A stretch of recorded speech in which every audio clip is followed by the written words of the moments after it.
अडानी रेवंत रेड्डी भाई भाई की तस्वीर वाली टी शर्ट पहनकर असेंबली पहुंचने वाले बीआरएस के अरकान असेंबली और अरकान काउंसिल को असेंबली के बावजूद दाखिले पर रोककर हिरासत में ले लिया, जिससे कशीदगी फैल गई। बीआरएस के लीडरों ने उनको रोकने सिक्योरिटी अमले के इक़दाम की मजम्मत करते हुए हुकूमत के खिलाफ नारेबाजी की।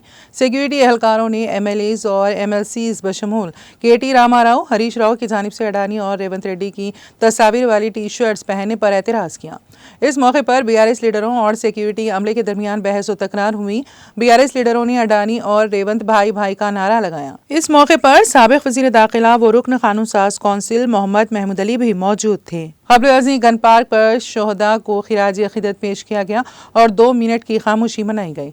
बीआरएस अरकान मुखन्निना का यह एहतजाज सेशन शुरू होने से चंद मिनट पहले शुरू हुआ, जिसके नतीजे में अपोजिशन एमएलएज और एमएलसीज को गिरफ्तार कर लिया गया।